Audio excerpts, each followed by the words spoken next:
ধর্মনগর বিদ্যুৎ সাবস্টেশনে ভয়াবহ অগ্নিকাণ্ড।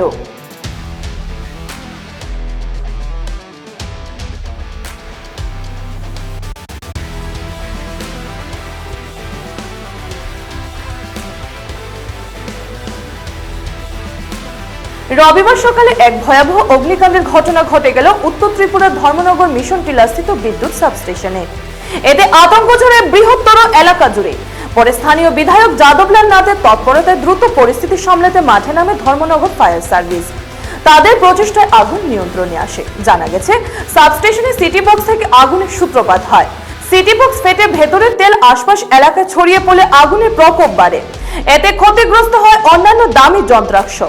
ফলে গত কয়েক ঘন্টা ধরে অন্ধকারে ডুবে আছে বৃহত্তর এলাকা। পাথারকান্দি থেকে মলয় কুমার দাসের রিপোর্ট। সিনিয়র ম্যানেজার মিশন টিলা সাবস্টেশন। স্যার, এখানে একটা ফায়ার কল ছিল সকালবেলা, কি হয়েছে? আমরা তো বন্ধের দিন অফিসে ছিলাম না, সকালে খবর হইলাম হঠাৎ করে যে আগুন লাগছে।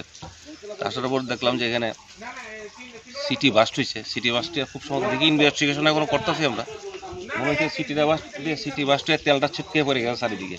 পরন এই ব্রেকার ফ্রেকার যেগুলি আছে এগুলি তো সহজ দাহ্য জিনিসপত্র আছে ভিতরে, তার আছে, এগুলিতে আগুনটা কোনো ফায়ার সার্ভিস খুব তাড়াতাড়ি আইছে এবং এলাকার বিধায়ক মাননীয় যাদবলাল নাথ মহোদয় খুব তাড়াতাড়ি আইছেন, খুব সহযোগিতা করছেন।